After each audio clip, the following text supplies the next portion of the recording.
नमस्कार, संसद टीवी में आपका स्वागत है। मैं हूं प्रतिबिंब शर्मा। संसद के बजट सत्र के दूसरे भाग का आज 8वां दिन है। सदन की कार्रवाई शुरू होने से पहले हम हाजिर हैं दोनों सदनों में आज होने वाले कामकाज का पूरा ब्यौरा लेकर हमारे खास कार्यक्रम संसद में आज के साथ। हम आपको बताएंगे कि दोनों सदनों के एजेंडे में कौन से महत्वपूर्ण कामकाज शामिल हैं। ये भी दिखाएंगे कि किन संसदीय समितियों की रिपोर्ट्स रखी जानी है और प्रश्नकाल के दौरान सांसद कौन कौन से सवाल पूछने वाले हैं। इसके अलावा दोनों सदनों में आज सत्ता पक्ष और विपक्ष की क्या रणनीति रहने वाली है, उस पर भी रहेगी हमारी निगाह। संसद के एजेंडे से जुड़ा हर अपडेट देने के लिए संसद भवन परिसर में मौजूद हैं हमारे संवाददाता पवन कुमार शर्मा, जो हमें लोकसभा से जुड़ा हुआ अपडेट देंगे। साथ ही हमारे साथ अखिलेश सुमन भी जुड़े हुए हैं, जो हमें राज्यसभा से जुड़ा हुआ अपडेट देने वाले हैं। साथ ही साथ हमारे साथ वर्चुअली वरिष्ठ पत्रकार अखिलेश कुमार सिंह भी जुड़े हुए हैं। हम अखिलेश जी, आपका बहुत बहुत स्वागत है। चर्चा शुरू करें उससे पहले एक नजर डाल लेते हैं हेडलाइंस पर। लोकसभा में आज केंद्रीय बजट के दूसरे प्रक्रम के अंतर्गत 5 मंत्रालयों के नियंत्रणाधीन अनुदानों की मांगों पर चर्चा होना सूचीबद्ध है।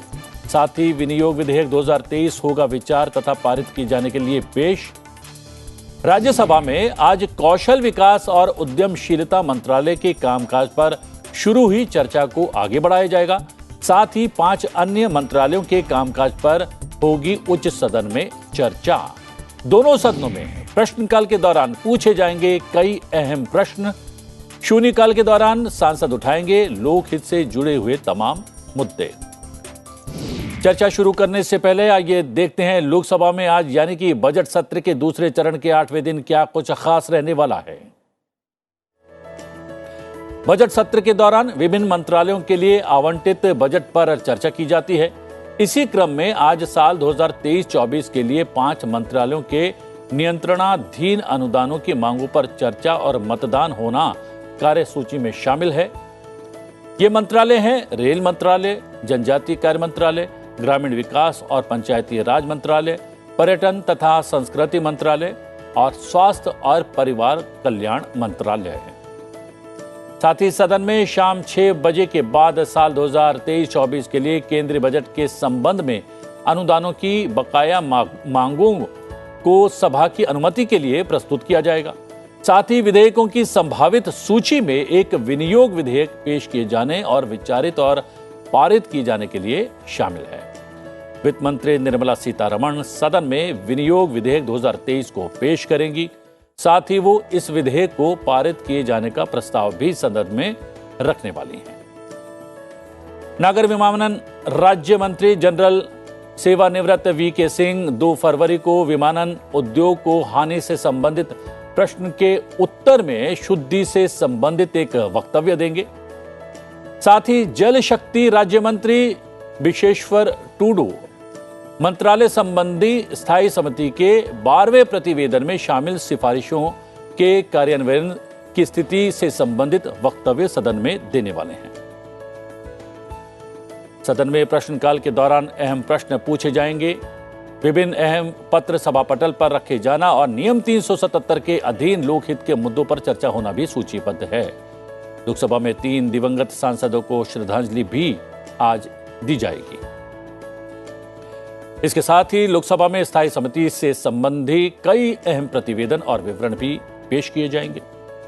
अगर बात करें विवरणों की तो सांसद जयंत सिन्हा वित्त संबंधी स्थायी समिति के प्रतिवेदन पेश करेंगे। सांसद रमेश विधूड़ी पेट्रोलियम और प्राकृतिक गैस संबंधी स्थायी समिति के प्रतिवेदन पेश करेंगे। सांसद रमा देवी सामाजिक न्याय और अधिकारिता संबंधी स्थायी समिति के प्रतिवेदन पेश करने वाले हैं। सांसद रविंद्र कुशवाहा उद्योग संबंधी स्थायी समिति के प्रतिवेदन पेश करेंगे। सीधा रुख करते हैं अपने सहयोगी पवन कुमार शर्मा का। पवन, आज 8वां दिन है बजट सत्र के दूसरे चरण का। आज भी बहुत महत्वपूर्ण कामकाज शामिल हैं। अगर बात करें लोकसभा की कार्यसूची में क्या कुछ खास रहने वाला है, बारीक नजर आपकी? कि जो लोकसभा की कार्रवाई और राज्यसभा की कार्रवाई चले, क्योंकि ये बजट सेशन है और बजट सेशन में फाइनेंस बिल का और एप्रोप्रिएशन बिल जो विनियोग विधेयक रहता है उसका पारित होना बहुत ज़रूरी है। हालांकि लोकसभा में जो है वो एप्रोप्रिएशन बिल नंबर 2 था, वो पारित हो गया 21 मार्च को।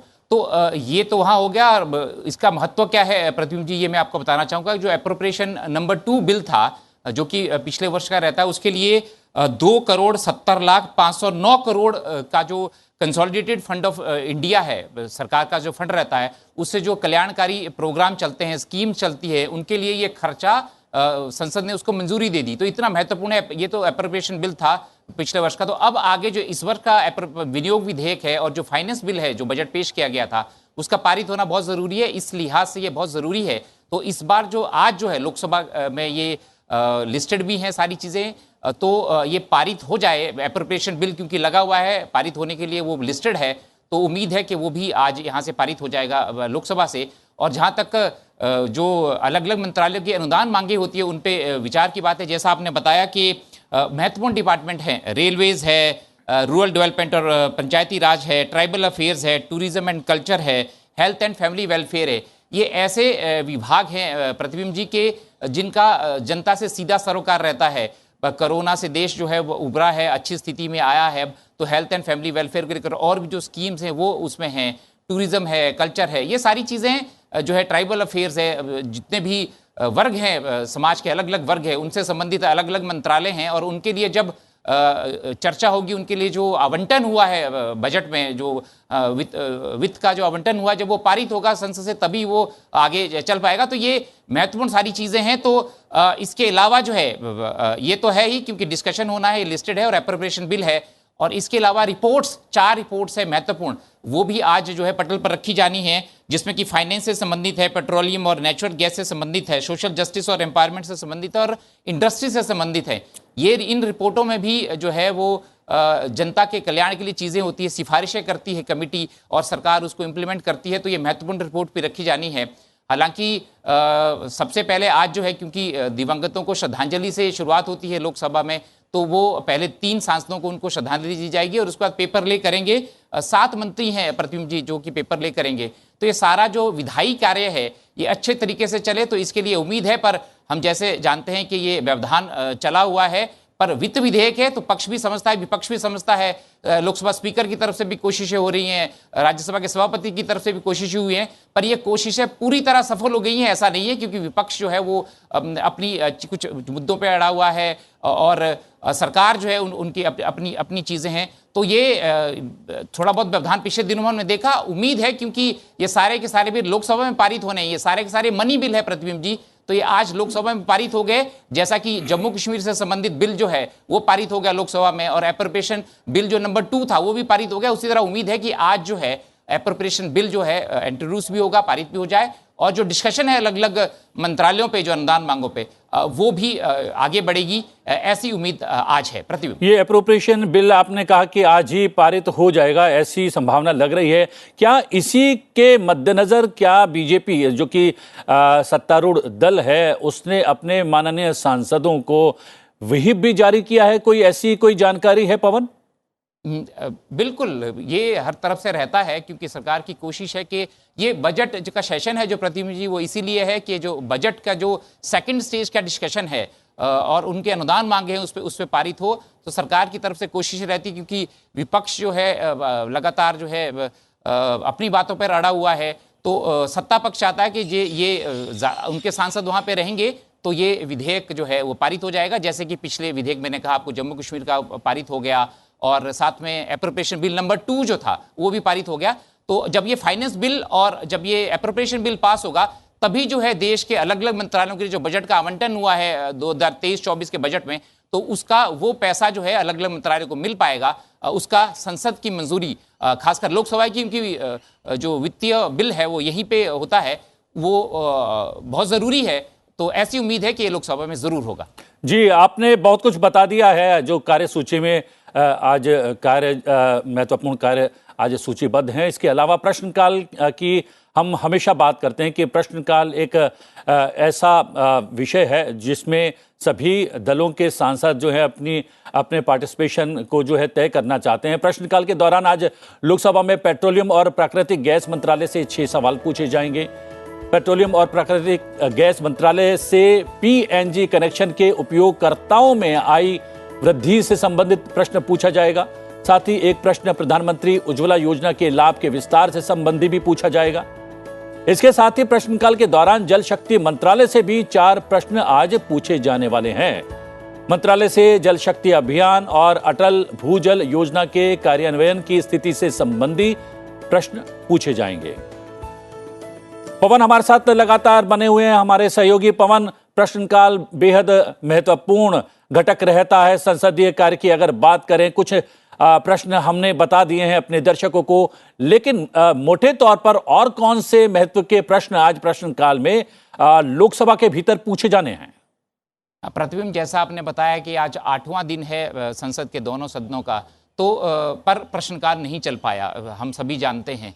तो सभी जो सांसद हैं, मेरी चाहे विपक्ष के सांसदों से बात हुई, उन्होंने भी कहा कि हमारे जो मुद्दे हैं, जनता के जो मुद्दे हैं, वो हम उठाना चाहते हैं, पर पार्टी का अलग स्टैंड रहता है। तो वो उनकी, क्योंकि वो अनौपचारिक रूप से ये बातें करते हैं, पक्ष की तरफ से भी है कि प्रश्नकाल चलना चाहिए, शून्यकाल चलना चाहिए, जनता के मुद्दों के लिए सारी चीज़ें हैं, पर पार्टी का अलग अलग स्टैंड रहता है। तो ये सभी इच्छा है, उनके ऊपर दबाव भी है, क्योंकि जनता पूछती है प्रतिबिंब जी इस बारे में। तो जहाँ तक आज के, अगर मैं लोकसभा की बात करूँ, प्रश्नकाल की अगर बात करूँ, तो आज जो है पेट्रोलियम और नेचुरल गैस से संबंधित सबसे ज़्यादा प्रश्न है, 6 प्रश्न हैं। जल शक्ति मंत्रालय से संबंधित 4 प्रश्न हैं। न्यू एंड रिन्यूएबल एनर्जी से संबंधित 3 प्रश्न हैं। पावर से संबंधित 2 प्रश्न हैं और रोड ट्रांसपोर्ट से रिलेटेड 2 प्रश्न हैं। ये सारे के सारे जनता से जुड़े हुए मंत्रालय हैं। मैं आपसे अगर प्रश्नों की बात करूं तो क्वीन ओझा हैं, गुवाहाटी आसाम से सांसद हैं। उन्होंने पीएनजी कनेक्शंस के बारे में पूछा है कि जो ये पाइप्ड नेचुरल गैस है, जो पीएनजी सप्लाई होती है, उसके कनेक्शन क्या बढ़ रहे हैं। उनका प्रश्न ये है, क्योंकि एलपीजी की जो कीमतें हैं वो बढ़ रही हैं, तो पीएनजी के जो कनेक्शंस हैं उनकी संख्या बढ़ रही है। इस बारे में उन्होंने जानकारी मांगी है क्वीन ओझा ने। एक ऐसा ही प्रश्न जो है वो पूछा गया है, price of commercial and domestic LPG को लेकर भी सवाल पूछा है। दीपक बैज हैं, बस्तर छत्तीसगढ़ के सांसद हैं कांग्रेस के। उन्होंने सवाल पूछा है कि जो अभी हाल ही में जो कमर्शियल गैस के 350 रुपये दाम बढ़े हैं, एलपीजी के दाम 50 रुपये बढ़े, उससे संबंधित जो है उन्होंने प्रश्न पूछा है कि उनका ये कहना है कि पिछले 8-9 महीनों से अंतर्राष्ट्रीय बाजार में जो कच्चे तेल की कीमतें हैं वो स्थिर हैं, ऐसा उनका कहना है। तो फिर क्यों बढ़ाया गया, इसके कारण उन्होंने पूछे हैं। तो ये सारा जनता से जुड़ा हुआ प्रश्न है, सीधा जुड़ता है। फिर एक और प्रश्न है कि क्रूड ऑयल प्राइसेस को लेकर भी दिनेश यादव है, मधेपुरा बिहार से सांसद है। उनका सवाल है कि क्रूड ऑयल्स के दाम जो हैं वो क्यों बढ़ रहे हैं। तो ऐसा, क्योंकि अगर तेल के दाम बढ़ते हैं तो सारी सब्जियों के और बाकी चीजों के दाम बढ़ते हैं। जनता से जुड़ा प्रश्न है। तो पवन, आपने बहुत बारीकी से बताया कि कौन कौन से महत्व के प्रश्न आज अलग अलग मंत्रालयों से माननीय सांसदों के द्वारा पूछे जाने हैं। आपने जानकारी उपलब्ध करवाई। अभी तक की जानकारी के लिए बहुत बहुत धन्यवाद। 2 माननीय सांसद हमारे साथ स्टूडियो में मौजूद हैं। पशुपति नाथ जी हैं, बीजेपी के लोकसभा सांसद, आपका बहुत बहुत स्वागत है सर। और सुजीत कुमार जी, बीजेडी के राज्यसभा सांसद, भी हमारे साथ जुड़ गए हैं, आपका भी बहुत बहुत स्वागत है सुजीत जी। और जैसा कि हमने बताया कि अखिलेश कुमार सिंह, वरिष्ठ पत्रकार, हमारे साथ वर्चुअली लगातार बने हुए हैं। लोकसभा की अगर बात करें पशुपति नाथ जी, फाइनेंस बिल है तो हर कीमत पर सरकार जो है लोकसभा के भीतर इसे पारित कराना चाहेगी। इसके लिए क्या कुछ खास कोई रणनीति बनाई गई है? क्या लोकसभा के बीजेपी के माननीय सांसदों को कोई व्हिप जारी की गई है? इसके अलावा रेल, जनजातीय कार्य, ग्रामीण विकास और पंचायती राज, पर्यटन और संस्कृति, स्वास्थ्य, तमाम ये ऐसे मंत्रालय हैं जिन पर आज चर्चा होगी। क्या कुछ खास रहने वाला है सदन के भीतर अगर लोकसभा की बात की जाए तो? पशुपतिनाथ जी, आपसे पूछा। देखिए, यह संवैधानिक औपचारिकता है कि हम बजट को लोकसभा और में पारित करवाएं, राज्यसभा में पारित करवाएं, और उस बंधन को हमको पालन करना है। अगर नहीं पालन करेंगे तो यह पूरा देश का कार्य ठप हो जाएगा। तो निश्चित रूप से जो बजट आया है उसमें सभी विभाग का अलग अलग है, उसको हम पारित करावें, चर्चा कर पारित करवावें, सुझाव लेकर पारित करावें तो और अच्छी बात है। और ऐसे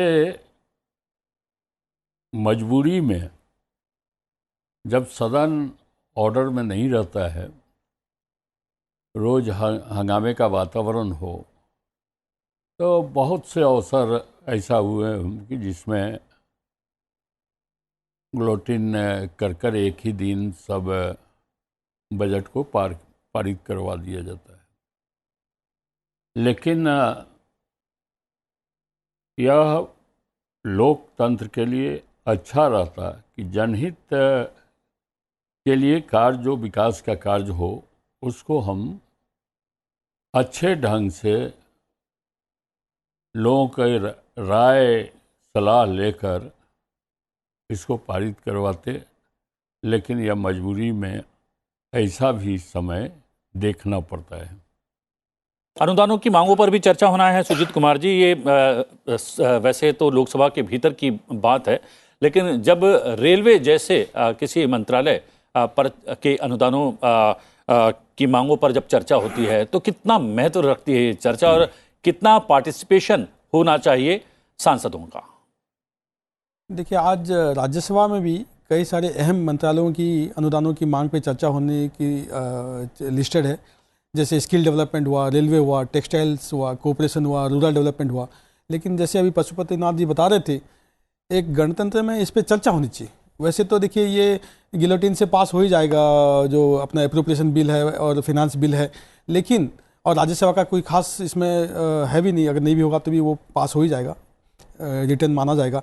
लेकिन आज 8वां दिन है, इतना दुख का विषय है। देखिए, पूरा जो बजट सेशन का सेकंड पार्ट पूरा वॉश आउट होने जैसे हो गया है, और हम लोग कितने उम्मीदें लेके आते हैं संसद में।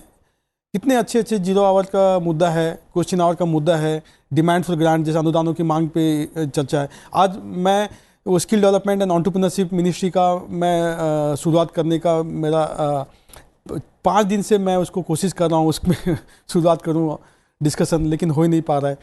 तो ये बहुत बड़ा नुकसान है देश के लिए। मैं तो मानूंगा ये देश के लिए बहुत बड़ा नुकसान है, और मुझे दुख लग रहा है कि इसमें सत्ता पक्ष भी इसमें उतना ही गुनहगार है जितना मैं मानूंगा विरोधी पार्टियां हैं। क्योंकि देखिए, कम से कम सदन चलने का एक बहुत बड़ा भूमिका और दायित्व रहता है सत्ता पक्ष का, और सत्ता पक्ष ही इस बार देखने को मिल रहा है ज़्यादा हंगामा कर रहे हैं, नारेबाजी लगा रहे हैं। तो मैं मानता हूँ ये ठीक नहीं है। और अभी जो भी बचा है, जितना दिन भी बचा है ये सत्र का, मैं आपके माध्यम से सारे राजनीतिक पार्टियों को मैं विनती करूंगा कि कम सदन को चलने दीजिए। आपका जो मुद्दा है उसको आप बोलिए, सदन में बोलिए, बोल के आप लोगों के सामने रखिए। ठीक है, आपको लगता है राहुल गांधी ने देश के खिलाफ, देश के बाहर कहा है, गलत है, लेकिन उसको आप सदन को अचल कर रहे हैं, ये कहाँ तक ठीक है? तो इसमें मैं हमेशा मानता हूँ उम्मीद से दुनिया कायम है, तो चलेगी सदन। देखते हैं क्या होता है, लेकिन चांसेस कम लग रहे हैं। जी, उम्मीद पर दुनिया कायम है। और अखिलेश कुमार सिंह, वरिष्ठ पत्रकार जो कि बहुत बारीक नजर रखते हैं संसदीय कार्रवाई पर, वो हमारे साथ लगातार बने हुए हैं। अखिलेश जी, 5 मंत्रालयों के अनुदानों की मांगों पर चर्चा होने वाली है, जिसमें रेलवे पर सबकी निगाह है। कितनी महत्वपूर्ण रहती है ये चर्चा, और रेलवे के संदर्भ में ये कितनी खास हो जाती है? देखिए, दोनों सांसदों ने बताया कि बहुत जरूरी था कि ये दोनों बिल पास होते, प्रॉपर तरीके से चर्चा होकर, और सारे जो भी पार्टिसिपेंट्स होते हैं, जो स्पीकर्स होते हैं सांसद, उनकी बातें सुनी जाती, और जो भी उसमें गुंजाइश होती उनको एकोमोडेट करने की, उसके अकॉर्डिंगली कुछ थोड़े बहुत चेंजेस लाने की। तो वो एक होता है कि वो पब्लिक के रिप्रेजेंटेटिव हैं, वहां से एक पल्स लेकर के आते हैं और इसके अकॉर्डिंगली अपनी बात को रखते हैं। अनफॉर्चुनेटली बिल तो दोनों पास हो जाएंगे, क्योंकि एक ऐसे इंस्ट्रूमेंट्स हैं, गिलोटिन, जिसकी संभावना है कि आज इन्वोक हो जाएगा, और ये दोनों बिल पास भी हो जाएंगे, क्योंकि पास करना जरूरी है सरकार चलाने के लिए, जो भी रेलवे संबंधित और भी डिपार्टमेंट्स हैं उनके खर्चे को चलाने के लिए। लेकिन बिल्कुल सही कहा दोनों सांसदों ने कि इस पर अगर चर्चा होती तो एक हेल्दी तरीके से उसको आगे बढ़ाया जाता, और आम जनता की भी उसमें भागीदारी हो जाती, कि चाहे वो पक्ष के हों चाहे विपक्ष के हों, एक जमीनी तौर पे उनके पास फीडबैक होता है, उसके अकॉर्डिंगली आकर के अपनी बात कहते, और हिसाब से ये बिल पास होते। अनफॉर्चुनेटली सेकेंड पार्ट में हम लोगों ने देखा लगभग ये 8वां दिन है, एक भी दिन प्रॉपर तरीके से हाउस चल नहीं पाया। और आगे भी चूंकि 2 दिन पहले दोनों सदनों के सभापतियों ने बैठक बुलाई थी फ्लोर लीडर्स की, और उसमें एक समझौते की को एक्सप्लोर करने की कोशिश की गई थी, लेकिन उसमें भी जो फ्लोर लीडर्स ने कंडीशन वही रखी, बीजेपी के लोगों ने भी यही रखी कि ठीक है, आप जब हम इन बिल्स को लाएंगे तो हम चर्चा करेंगे उस पर, तो आप जो भी जिस मुद्दे पर आपको बोलना है आप बोलिए। लेकिन राहुल गांधी जो विदेश में जाकर के भारत के खिलाफ या लोकतंत्र के बारे में जो चर्चा की है, और जो विदेशी देशों से, अन्य देशों से जो एक इंटरवेंशन की डिमांड की कि डेमोक्रेसी जो है नीचे जा रहा है भारत में, उसको लेकर के बड़ा ही स्पष्ट रूप से सरकार के जो प्रतिनिधि थे उन्होंने कहा कि भाई माफीनामे पर तो हम बिल्कुल अडिग हैं, वो नॉन नेगोशिएबल है, और उसी चीज को कांग्रेस मानने के लिए तैयार नहीं है। तो मामला पर अटका हुआ है और आगे भी कोई संभावना नहीं है कि कोई इनके आपस में कोई भी एका होने की कोई गुंजाइश है। तो स्टेलमेट अभी बना रहेगा ही, और उसी को देखते हुए मुझे लगता है कि आज क्योंकि ये एक संवैधानिक जिम्मेदारी है सरकार की कि ये बिल्स पास कराए जो बजट से रिलेटेड होते हैं, देश के कामकाज चलाने के लिए, खर्चों का निर्वहन करने के लिए। तो ये बड़ा एक दुर्भाग्यपूर्ण स्थिति है कि इंस्ट्रूमेंट्स के माध्यम से बिल को पास करना पड़ रहा है, क्योंकि चर्चा की अभी भी कोई गुंजाइश दिखाई नहीं दे रही। पृथ्वी जी। जी हाँ, चर्चा की गुंजाइश तो नजर नहीं आ रही है, लेकिन लोकतंत्र में हमेशा ही चर्चा की गुंजाइश भी बनी रहती है। अब एक नजर डालते हैं राज्यसभा की आज की कार्यसूची में कौन कौन से कार्य सूचीबद्ध हैं उस पर। राज्यसभा में आज कौशल विकास और उद्यमशीलता मंत्रालय के कामकाज पर शुरू हुई चर्चा को आगे बढ़ाया जाएगा। साथ ही 5 अन्य मंत्रालय वस्त्र, मत्स्य पालन, पशुपालन और डेयरी, ग्रामीण विकास, सहकारिता और रेल के कार्य पर चर्चा किया जाना भी सूचीबद्ध है। सदन में प्रश्नकाल के दौरान अहम प्रश्न पूछे जाएंगे। नियम 377 के अधीन सदस्य लोकहित से जुड़े मुद्दों को उठाएंगे और साथ ही सदन के पटल पर अहम पत्र भी रखे जाना कार्यसूची में शामिल है। सांसद संजय सिंह और डॉक्टर सस्मित पात्रक को जन्मदिन की शुभकामनाएं भी आज दी जाएंगी। राज्यसभा की कार्यसूची में कई अहम प्रतिवेदन और प्रस्ताव भी पेश किए जाना सूचीबद्ध है। सांसद तिरुचि शिवा उद्योग संबंधी स्थायी समिति के प्रतिवेदन, सांसद सुजीत कुमार याचिका संबंधी स्थायी समिति का प्रतिवेदन, सांसद डॉक्टर अमर पटनायक वित्त संबंधी स्थायी समिति के प्रतिवेदन, सांसद राम भाई हरिजी भाई मोकरिया पेट्रोलियम और प्राकृतिक गैस संबंधी स्थायी समिति के प्रतिवेदन, और सांसद गीता उर्फ चंद्र प्रभा सामाजिक न्याय और अधिकारिता संबंधी स्थायी समिति के प्रतिवेदन पेश करेंगी। अखिलेश सुमन हमारे सहयोगी हमारे साथ लगातार जुड़े हुए हैं। अखिलेश, आवाज नहीं आ रही है?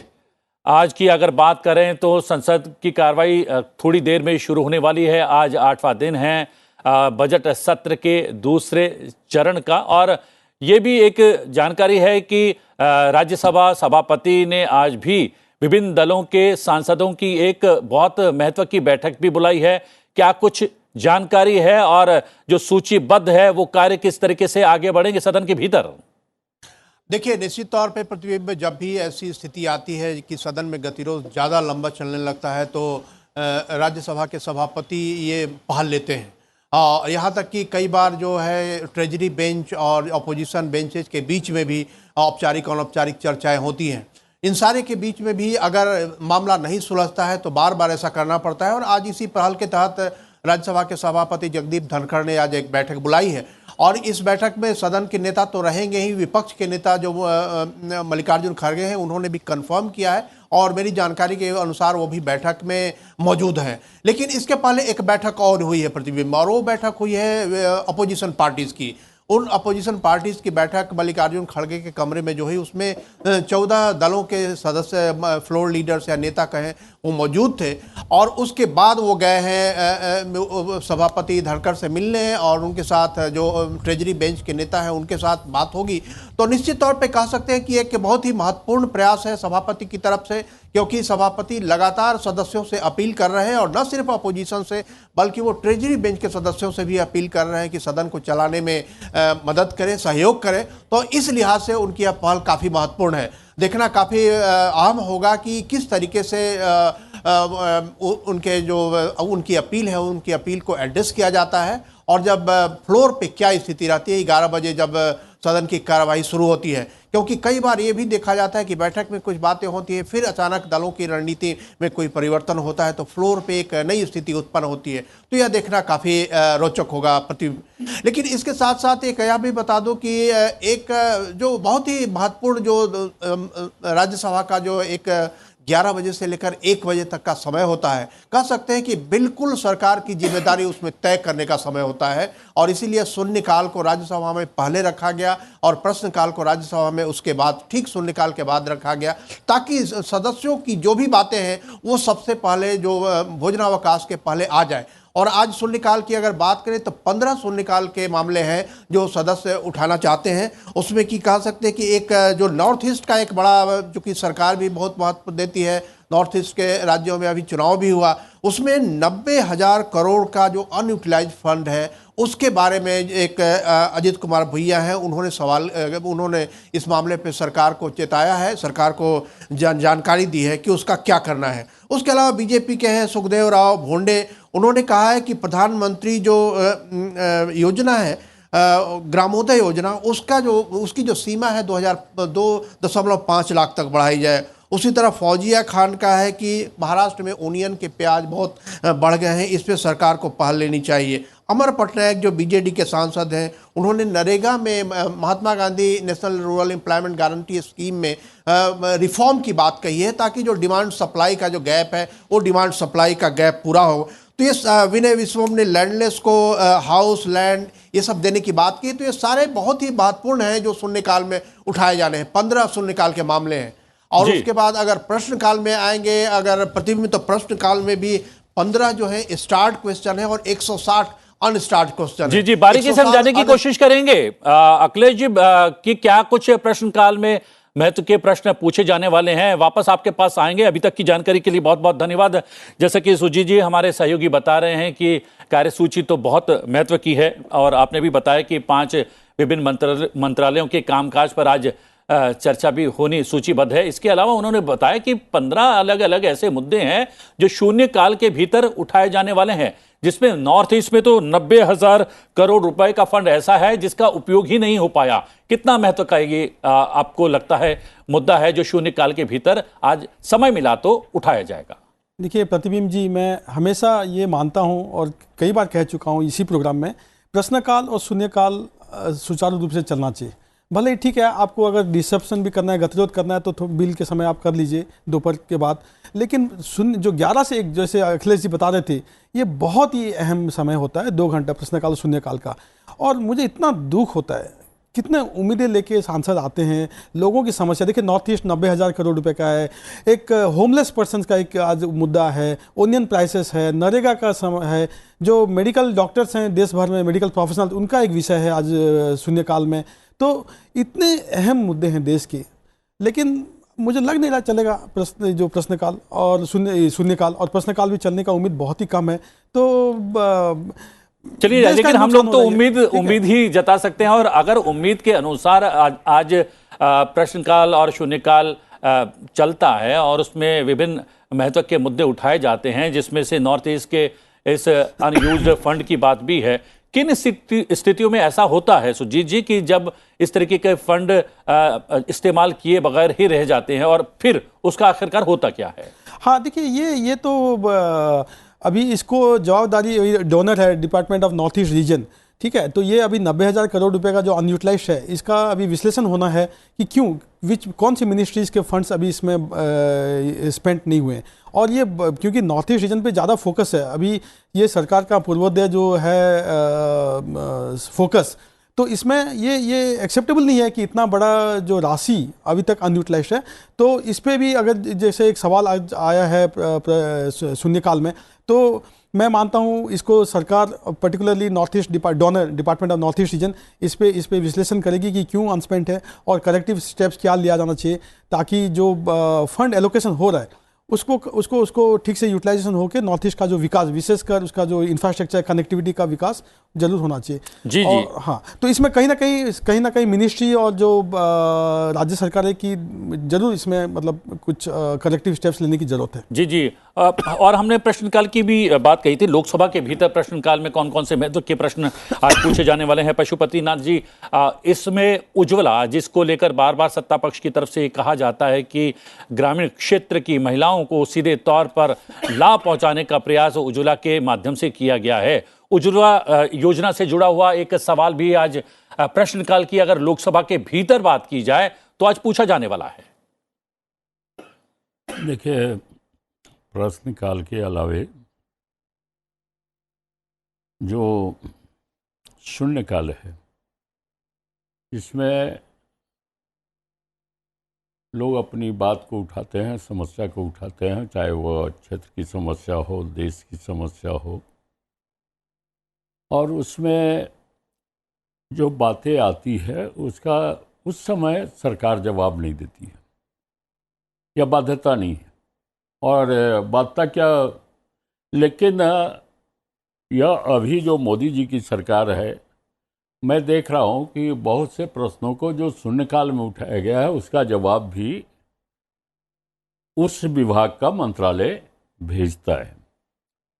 तो निश्चित रूप से शून्यकाल में जन समस्याओं का महत्वपूर्ण विषय को उठाने का अवसर मिलता है, लेकिन यह उससे कोई वहाँ पर निदान हो जाए लोकसभा में, यह आवश्यक नहीं। तो निश्चित रूप से ऐसे बातों की चर्चा हो, और उसमें अगर प्रश्नकाल में यह शून्यकाल के जो 90,000 करोड़ और इतनी लंबी लंबी, तो वह समस्या अगर प्रश्नकाल में आ जाए तो हमें लगता है कि वह प्रश्नकर्ता भी और काफ़ी लोग इस सवाल को उसमें पूरक प्रश्न में भी सरकार को स्पष्ट करने का एक अवसर भी मिलेगा।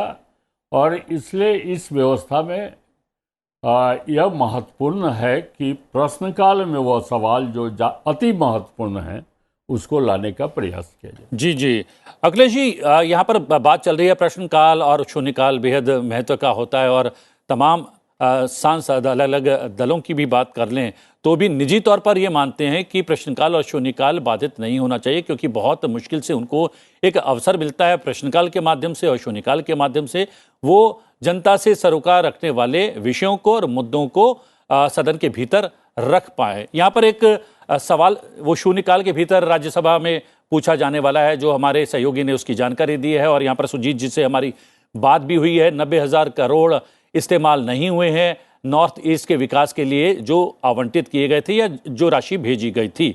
अब उसका क्या कुछ हो सकता है और किन स्थिति में वो बिना इस्तेमाल के रह जाती है राशि, एक बहुत बड़ा सवाल है। चूंकि ये शून्यकाल में पूछा जाएगा, इसका लिखित जवाब नहीं आएगा। देखिए, ये हम लोगों ने इसके पहले जो एक परंपरा देखी थी कि कम से कम जो शुरू के 2 घंटे होते हैं प्रश्नकाल और शून्यकाल, इसमें किसी तरह का व्यवधान नहीं होता था या बहुत कम होता था, और थोड़े बहुत प्रोटेस्ट के बाद दोनों पक्ष के लोग, विपक्ष के लोग भी मान जाते थे और अपनी सीट पर चले जाते थे, जिससे चर्चा शुरू हो जाती थी। ये 2 घंटे बड़े सैक्रोसैंक्ट माने जाते थे, क्योंकि आम जनता से जुड़े हुए मुद्दों को उसमें उठाया जाता है। सरकार की जवाबदेही होती है, वो अपने तरीके से जवाब देती है, कभी कभी हाउस में डायरेक्टली इमीडिएटली और कभी कभी बाद में पोस्टल माध्यम के थ्रू भेजा जाता। तो शुरुआत में हम लोगों ने देखा इस सेशन के पहले कि दोनों पक्षों में एक इस तरह की अंडरस्टैंडिंग होती थी कि कम से कम ये 2 घंटे, क्योंकि वो किसी पार्टी विशेष को बिलोंग नहीं करता है, वो पूरे हाउस को बिलोंग करता है, सारे सांसदों को बिलोंग करता है, और एक लॉटरी के माध्यम से उनका चयन होता था, उनका सिलेक्शन होता था, और वो अपनी बात को रखते थे। और कई बार हम लोगों ने देखा कि कुछ डेज को डेडिकेट कर दिया गया महिलाओं के लिए, फर्स्ट टाइम एमपीज के लिए, नए एमपीज के लिए।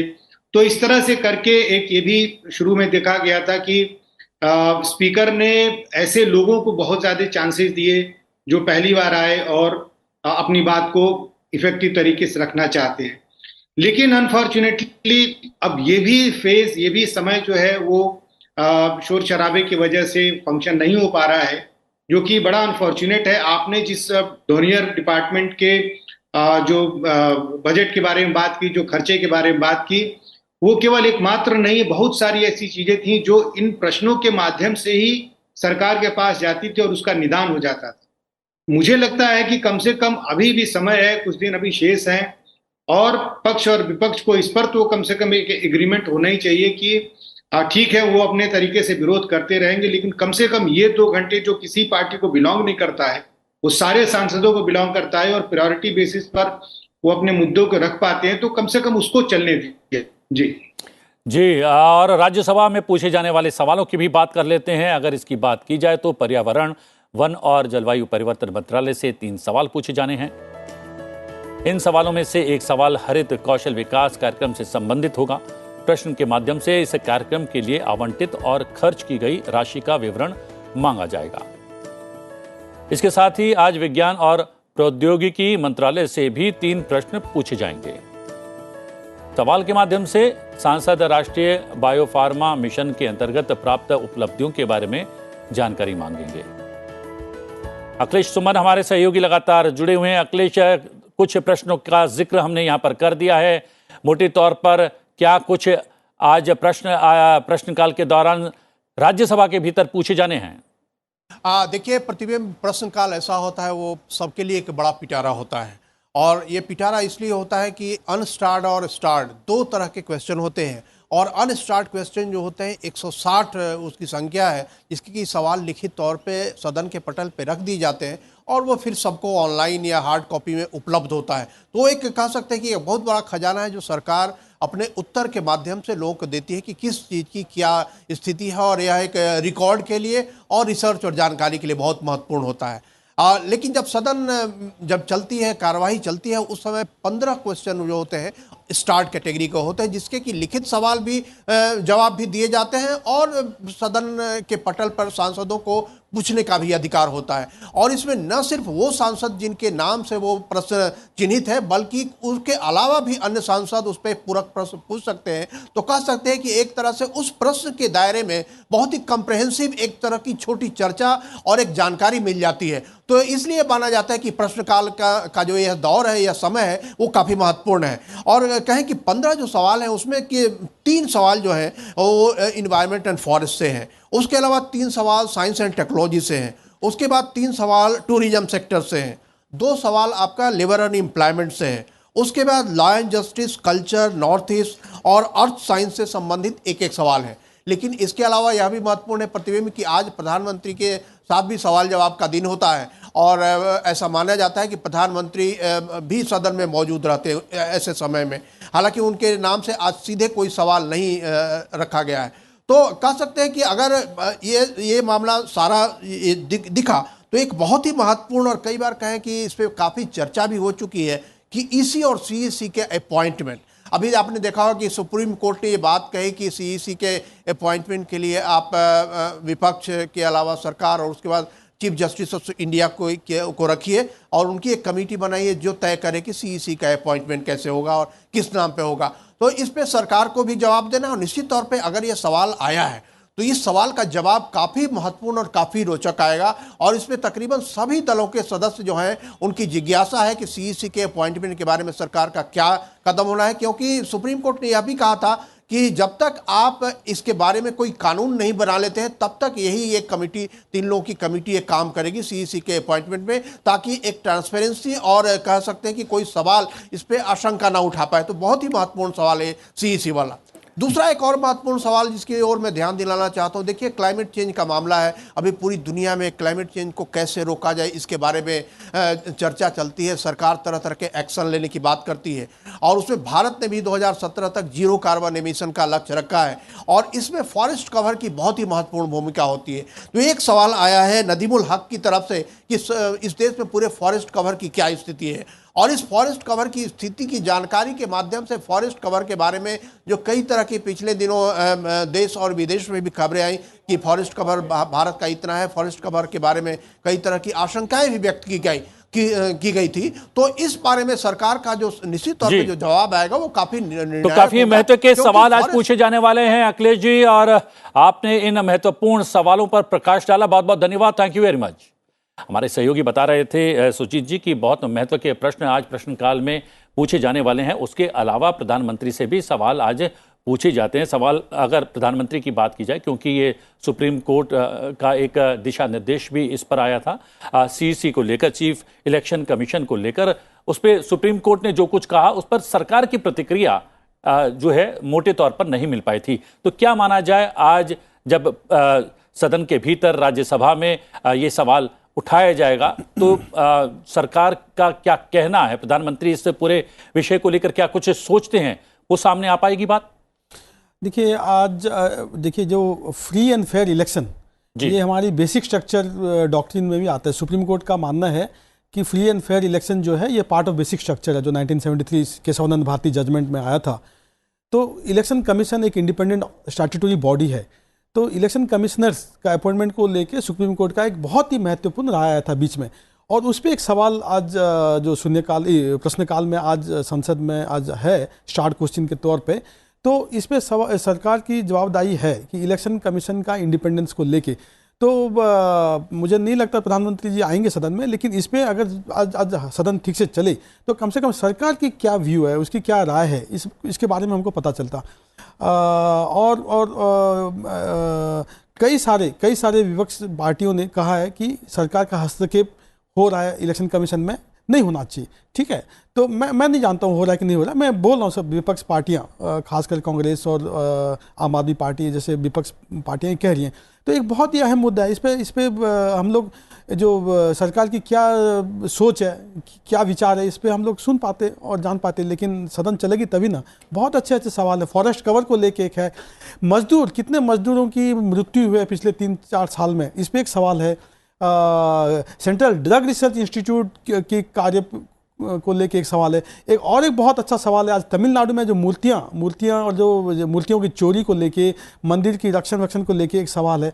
तो इतने अच्छे सवाल हैं, लेकिन संसद चलेगी तभी ना। जी, ये तो प्रश्नकाल की बात हो गई है। अगर बात करें, जैसा कि हमने भी पहले भी इस बात का जिक्र भी किया है, लेकिन वो थोड़ी सी उस बात को हम विस्तार नहीं दे पाए हैं। अलग अलग मंत्रालयों के कामकाज पर भी चर्चा आज सूचीबद्ध है, जिसमें एक मत्स्य पालन पर भी जो है चर्चा सूचीबद्ध है। ये मैं प्रश्न आपसे इसलिए भी पूछ रहा हूँ चूंकि कोस्टल एरिया से आप आते हैं, जो है आपका क्षेत्र एक जो है समुद्री तटीय क्षेत्र है, वहाँ पर मत्स्य पालन जो है एक बहुत बड़ा विषय है। कितना महत्वपूर्ण मानते हैं इस विषय को, कितनी महत्वपूर्ण चर्चा होनी चाहिए इस पूरे विषय को लेकर? देखिए प्रतिबिंब जी, हर मंत्रालय का जो अनुदान की मांग है इस पर चर्चा होनी चाहिए, और हर मंत्रालय का मांग बहुत ही अहम है। अब जहाँ तक फिशरीज़ का आप बात कर रहे हैं, या जो उड़ीसा एक कोस्टल स्टेट है, 480 किलोमीटर की कोस्ट लाइन है, और ये बहुत सारे जो हमारे फिशरमैन हैं उनकी लाइवलीहुड को लेके है। बहुत सारे अभी एक 100 करोड़ रुपए का एक मंत्रालय से जो पारादीप पोर्ट ट्रस्ट को भी अभी एक अनुदान मिला है कि फिशरमैन की लाइवलीहुड का, उनका कैपेसिटी बिल्डिंग ट्रेनिंग को लेके। तो ऐसे बहुत सारे इश्यूज़ हैं, बहुत सारे इशू हैं।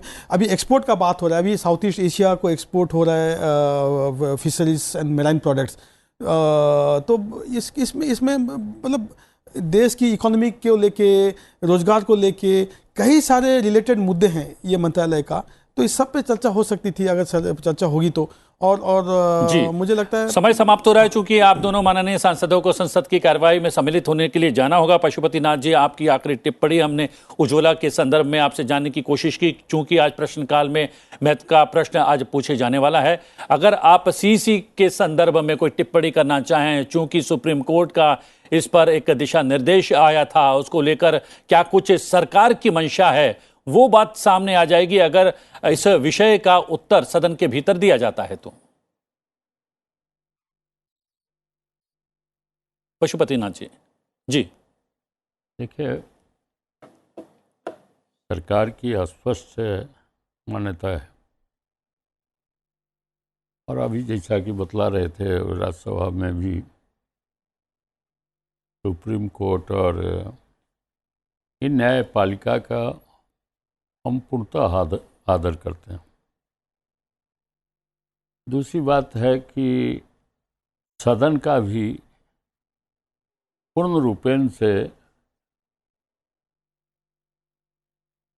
आदर कर जितने माननीय सदस्य हैं उनके सवालों का जवाब मोदी सरकार दे रही।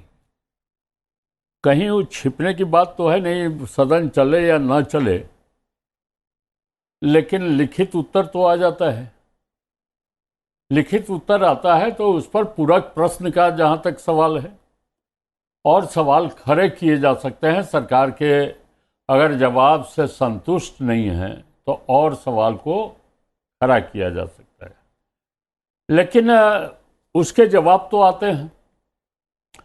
तो निश्चित रूप से सदन का गठन, जो कहते हैं कि लोकतंत्र का सबसे बड़ा मंदिर भारत का सांसद है, अब इस लोकतंत्र के सबसे बड़ा मंदिर है तो इसकी गरिमा को बरकरार रखना यह हम सबों का पक्ष और विपक्ष का काम है और निश्चित रूप से उस भूमिका को हम सबों को निभाना चाहिए। जी, और मैं चाह रहा था कि एक टिप्पणी जो है अखिलेश कुमार सिंह जी से भी ले लेता, लेकिन समय जो है कह रहा है कि बहुत तेजी से बढ़ रहा है और दोनों माननीय सांसदों को जाना है सदन के भीतर। अखिलेश जी, आप हमसे जुड़े वर्चुअली और बहुत सारे बिंदुओं पर प्रकाश डाला, बहुत बहुत धन्यवाद। और आप दोनों माननीय सांसदों का भी बहुत बहुत धन्यवाद, समय निकाला, स्टूडियो के भीतर आए और बहुत सारे बिंदुओं को यहां पर स्पष्ट किया। लोकसभा की बात करें तो लोकसभा में आज प्रश्नकाल के दौरान नागर विमानन, आवासन और शहरी कार्य, जल शक्ति, सूक्ष्म लघु और मध्यम उद्यम, नवीन और नवीकरणीय ऊर्जा, पेट्रोलियम और प्राकृतिक गैस, विद्युत और सड़क परिवहन और राजमार्ग मंत्रालय से प्रश्न पूछे जाएंगे। सांसद क्वीन ओझा पेट्रोलियम और प्राकृतिक गैस मंत्रालय से पीएनजी कनेक्शन से संबंधित प्रश्न पूछेंगी। सांसद एकेपी चिनराज पेट्रोलियम और प्राकृतिक गैस मंत्रालय से मिलावटी डीजल और पेट्रोल की बिक्री से जुड़ा हुआ सवाल पूछेंगे। सांसद तापिर गांव आवासन और शहरी कार्य मंत्रालय से बेघर लोगों की संख्या से संबंधित प्रश्न पूछेंगे। सांसद डॉक्टर वेंकट सत्यवती बिस्सेटी जल शक्ति मंत्रालय से पोलावरम परियोजना के कारण विस्थापित परिवार से जुड़ा हुआ सवाल पूछेंगी। सांसद गिरीश भालचंद्र बापट पेट्रोलियम और प्राकृतिक गैस मंत्रालय से प्रधानमंत्री उज्ज्वला योजना के लाभ के विस्तार से संबंधित प्रश्न पूछने वाले हैं। सांसद कुमारी राम्या हरिदास नवीन और नवीकरणीय ऊर्जा मंत्रालय से नवीन और नवीकरणीय ऊर्जा परियोजनाओं से जुड़ा हुआ एक महत्व का सवाल पूछने वाली है। सांसद डॉक्टर हिना विजय कुमार गावित जल शक्ति मंत्रालय से जल जीवन मिशन हेतु धनराशि से संबंधित प्रश्न पूछेंगे। सांसद वाई.एस. अविनाश रेड्डी सूक्ष्म लघु और मध्यम उद्यम मंत्रालय से कच्चे माल की कीमतों में वृद्धि से जुड़ा हुआ सवाल पूछेंगे। सांसद अशोक कुमार रावत विद्युत मंत्रालय से एकीकृत विद्युत विकास योजना से संबंधित प्रश्न पूछेंगे। सांसद दिलीप शैकिया नवीन और नवीकरणीय ऊर्जा मंत्रालय से राष्ट्रीय हरित हाइड्रोजन नीति से जुड़ा हुआ सवाल पूछेंगे। सांसद थॉमस चांजी कार्डन सड़क परिवहन और राजमार्ग मंत्रालय से मोटर यान संशोधन अधिनियम 2019 के प्रभाव से संबंधित प्रश्न पूछेंगे। सांसद संजय यादव जल शक्ति मंत्रालय से CADWM की देश भर में वर्तमान स्थिति क्या है उससे जुड़ा हुआ सवाल पूछेंगे। सांसद रविंदर कुशवाहा नवीन और नवीकरणीय ऊर्जा मंत्रालय से सौर ऊर्जा से उत्पादन से जुड़ा हुआ एक महत्व का सवाल पूछेंगे। सांसद दिनेश चंद्र यादव पेट्रोलियम और प्राकृतिक गैस मंत्रालय से कच्चे तेल की कीमत से जुड़ा हुआ सवाल पूछने वाले हैं। सांसद डॉक्टर MK विष्णु प्रसाद नागर विमानन मंत्रालय से तमिलनाडु में विमानपत्तनों पर अवसंरचना का विकास से संबंधित प्रश्न पूछेंगे। सांसद जगदंबिका पाल सड़क परिवहन और राजमार्ग मंत्रालय से दिल्ली में यातायात जाम की समस्या से जुड़ा हुआ सवाल पूछेंगे। सांसद गजेंद्र उमराव सिंह पटेल विद्युत मंत्रालय से ग्रामीण क्षेत्र में विद्युत आपूर्ति से संबंधित प्रश्न पूछेंगे। सांसद दीपक बैज पेट्रोलियम और प्राकृतिक गैस मंत्रालय से वाणिज्यिक और घरेलू एलपीजी की कीमत से जुड़ा हुआ सवाल पूछेंगे। सांसद हेमंत तुकाराम गौड से पेट्रोलियम और प्राकृतिक गैस मंत्रालय से पाइपलाइन के माध्यम से रसोई गैस की आपूर्ति से संबंधित सवाल पूछेंगे। सांसद खगेन मुर्मू जल शक्ति मंत्रालय से जल शक्ति अभियान से जुड़ा हुआ सवाल पूछेंगे। बात कर लेते हैं राज्यसभा की। राज्यसभा में आज प्रधानमंत्री विज्ञान और प्रौद्योगिकी, श्रम और रोजगार, पर्यावरण, वन और जलवायु परिवर्तन, कार्मिक, लोक शिकायत और पेंशन, अंतरिक्ष, पर्यटन मंत्रालय सहित अन्य मंत्रालय से जुड़े हुए सवाल पूछे जाएंगे। सांसद एस सेल्वाग बेधी विज्ञान और प्रौद्योगिकी मंत्रालय से केंद्रीय औषधि अनुसंधान संस्थानों के कार्य निष्पादन से जुड़ा हुआ सवाल पूछेंगे। सांसद सुशील कुमार गुप्ता श्रम और रोजगार मंत्रालय से कारखानों में कर्मकारों की सुरक्षा से जुड़ा हुआ सवाल पूछेंगे। सांसद मोहम्मद नदीमुल हक पर्यावरण, वन और जलवायु परिवर्तन मंत्रालय से देश में वन क्षेत्र के आंकड़ों से जुड़ा हुआ सवाल पूछेंगे। सांसद विक्रमजीत सिंह साहनी पर्यावरण, वन और जलवायु परिवर्तन मंत्रालय से हरित कौशल विकास कार्यक्रम से जुड़ा हुआ सवाल करेंगे। सांसद डॉक्टर कल्पना सैनी पर्यटन मंत्रालय से उत्तराखंड में पर्यटक गाइडों के क्षमता निर्माण से जुड़ा हुआ सवाल करेंगी। सांसद शक्ति सिंह गोहिल विज्ञान और प्रौद्योगिकी मंत्रालय से शोधार्थियों से संबंधित मुद्दों से जुड़ा हुआ सवाल पूछेंगे। सांसद मुकुल बालकृष्ण वासनिक विधि और न्याय मंत्रालय से ईसी और सीईसी की नियुक्ति करने हेतु कानून से जुड़ा हुआ सवाल पूछेंगे। सांसद रामनाथ ठाकुर श्रम और रोजगार मंत्रालय से सार्वजनिक और निजी क्षेत्रों द्वारा किए गए रोजगार से जुड़ा हुआ सवाल पूछेंगे। सांसद लेफ्टिनेंट जनरल डॉक्टर डीपी वत्स रिटायर्ड पर्यटन मंत्रालय से उत्तर पूर्वी क्षेत्र और सीमावर्ती पर्वतीय क्षेत्र में पर्यटन को प्रोत्साहन दिए जाने से जुड़ा हुआ सवाल पूछेंगे। सांसद राम भाई हरजी भाई मोकरिया पर्यटन मंत्रालय से G20 से संबंधित टूरिज्म वर्किंग ग्रुप की बैठक से जुड़ा हुआ सवाल पूछेंगे। सांसद शांता क्षत्रिय पर्यावरण, वन और जलवायु परिवर्तन मंत्रालय से रायडॉक और संकोश नदियों के कारण उत्पन्न हुए खतरे से जुड़ा हुआ सवाल पूछेंगे। सांसद प्रभाकर रेड्डी वेमिरेड्डी पृथ्वी विज्ञान मंत्रालय से आंध्र प्रदेश के तटीय क्षेत्रों में महासागर सेवाओं से जुड़ा हुआ सवाल पूछेंगे। सांसद सदोष कुमार पी उत्तर पूर्वी क्षेत्र विकास मंत्रालय से पूर्वोत्तर क्षेत्र में नए उद्योग से जुड़ा हुआ सवाल पूछने वाले हैं। सांसद डॉक्टर राधा मोहन दास अग्रवाल विज्ञान और प्रौद्योगिकी मंत्रालय से राष्ट्रीय बायोफार्मा मिशन के अंतर्गत प्राप्त उपलब्धियों से संबंधित प्रश्न पूछने वाले हैं। सांसद एम मोहम्मद अब्दुल्ला संस्कृति मंत्रालय से तमिलनाडु में स्मारकों, विरासत स्थलों के संरक्षण से जुड़ा हुआ सवाल पूछेंगे।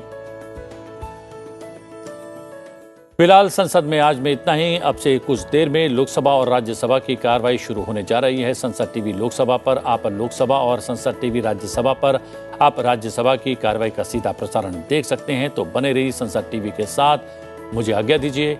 नमस्कार।